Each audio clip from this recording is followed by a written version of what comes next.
In about 1971, my friend Pat and I went downtown Edmonton to some medical building. Pat had to go, and he just invited me along. So we rode the bus down, and it was 110th Street, Jasper Avenue. There used to be a big brick building there, had a lot of professional offices in there, doctors' offices.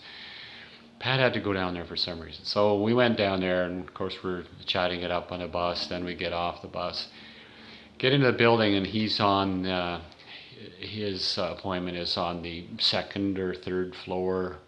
Can't remember. But we had to take the elevator. So we get in the elevator, really old elevator.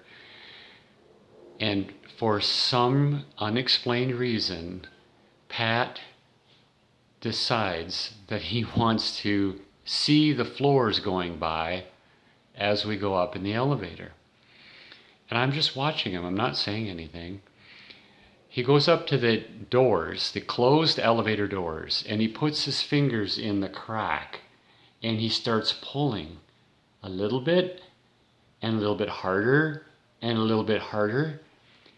And we heard something snap first, and then the doors would open. He overcame some kind of a cable mechanism, and the two doors opened.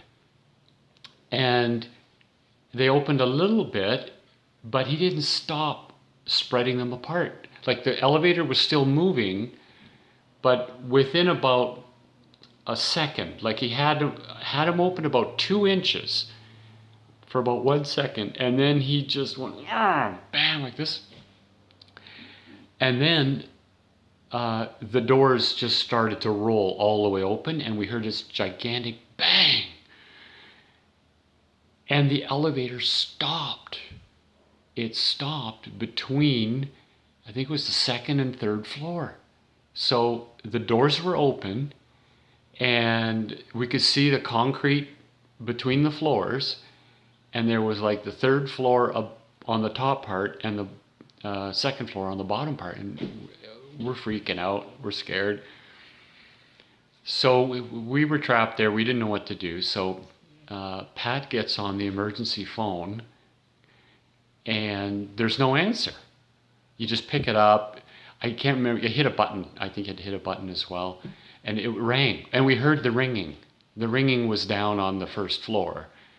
It just went ee, ee, and like it's so pathetic and weak that nobody could hear the ring. And it wasn't tied to the phone system, so it didn't call anybody. So we sat there for a good 5 minutes thinking, what is it we have to do?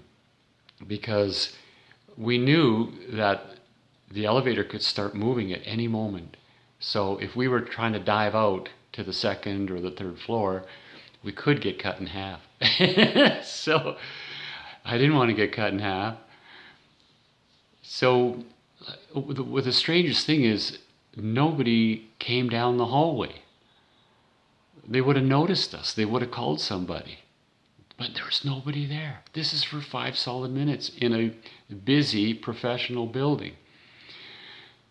So we bit the bullet. We said, look, we're going to be in deep shit because people are going to know that you broke the elevator door, Pat, not me.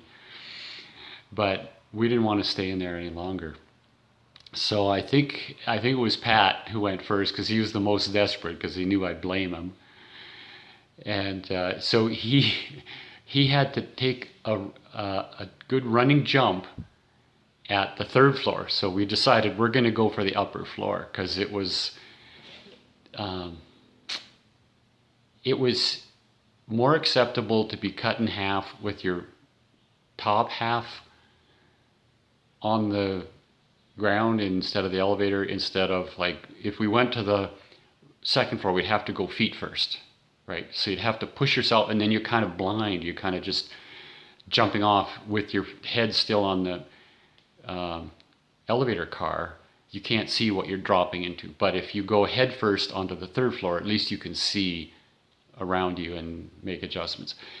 he took a flying leap and scrambled, and it was not instantaneous. Like he was halfway on the floor, exposed halfway on the elevator for a good maybe 2 seconds. Okay, that's enough for that car to start moving again. And then I followed, and it took me about the same amount of time. So we scrambled and we turned around, we looked at this thing. It's all destroyed.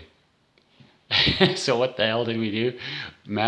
Pat goes to his appointment like normal, and then we just took off. We didn't say anything. That was dangerous.